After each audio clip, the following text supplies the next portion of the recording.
Harman Kardon related video. So I struggled with my system because, well, first time around I dropped both front and back channels on the left.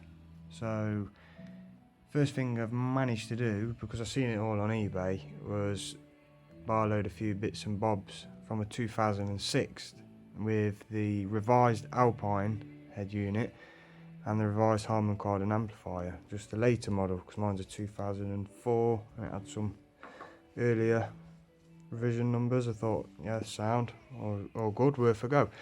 So I put the stereo, changed the stereo first. That actually was to blame. It was the stereo that made my left channels drop on the front and the back. So don't automatically think, oh, my Harman Kardon amp's no good. For how cheap a stock stereo is, grab another one, just try it in. Now, with the new amplifier in and the new stereo, it sounds pretty good. Everyone compliments it all the time. I know people slate the Harman Kardon system, but I personally think it's because things are getting tired. Now, 2 weeks later on, the front left speaker started crackling. I couldn't quite weigh it up. It was a strange one. I stripped the door off, checked it was moving freely, actually tested the resistance in this one, and it was actually okay. So I just put it back together for a bit and it was alright. Then it kept doing it, then it didn't, and I thought, you know what, I'm just going to buy a replacement door speaker. So I've gone on eBay, bought a door speaker. That came, that was actually seized, so I've sent that back. He didn't have any more, I got my money back. Then I bought another one. Now this time it was moving freely, plugged it in, it wasn't producing any sound, so I've stopped the tester on that. That was pinging something like 1.2 ohms, which is ridiculously low. I suppose when it's that low, the amplifier's not even going to allow music out of that channel. So for safety reasons, stop itself overheating. And I've also got kindly donated off the gang a couple of Harman Kardon door speakers for free, which came. They didn't work either. One of them was pretty seized in places partially, and the magnet was loose. As you know, that's absolute ball ache to repair the magnets. And the other one was moving freely, but for some reason was reading open circuit.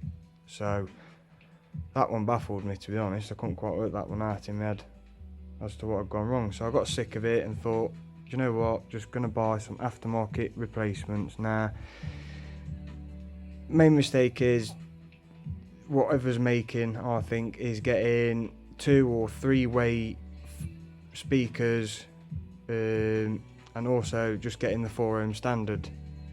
So they're going to be down on volume and down on clarity of the different frequencies and stuff like that. Do you know what I mean? They start fighting one another. If you punch a hole through that woofer there to stick a tweeter in the middle of it, you're going to lose out on a bit of bass, aren't you? One way or another. So I went for stage 3 607Cs, which they're all 2 ohm DCR. The woofers are, the tweeters are as well.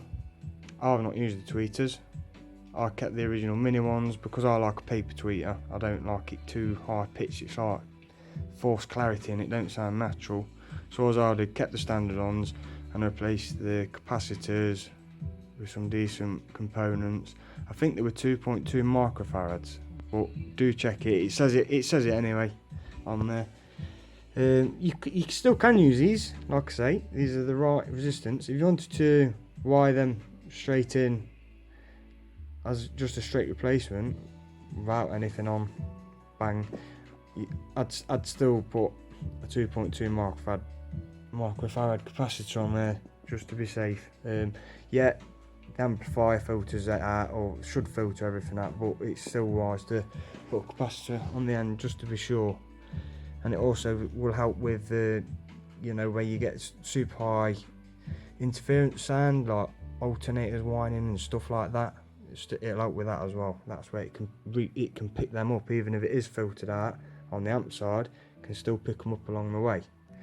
Now, other choices which the one I would have gone for myself is the Audison APs. Now these do sound amazing, and as close as flat response as you can get in the real world, these will give that pretty much. You can even view on their spec data, and it will show you the graph.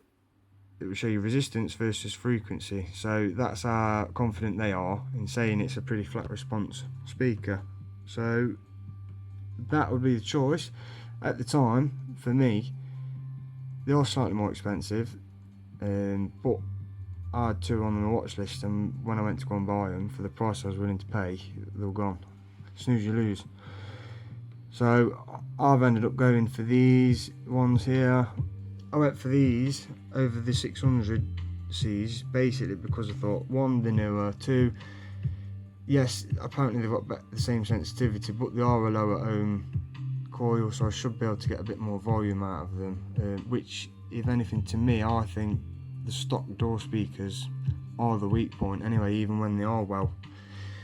Now, yeah, it won't hit as low of a frequency as the other two guys, but we don't want too much mad bass coming out the doors anyway, because it just gets booming no matter what you do. I did sort of use speaker baffles and foams to keep it as less boomy as I could.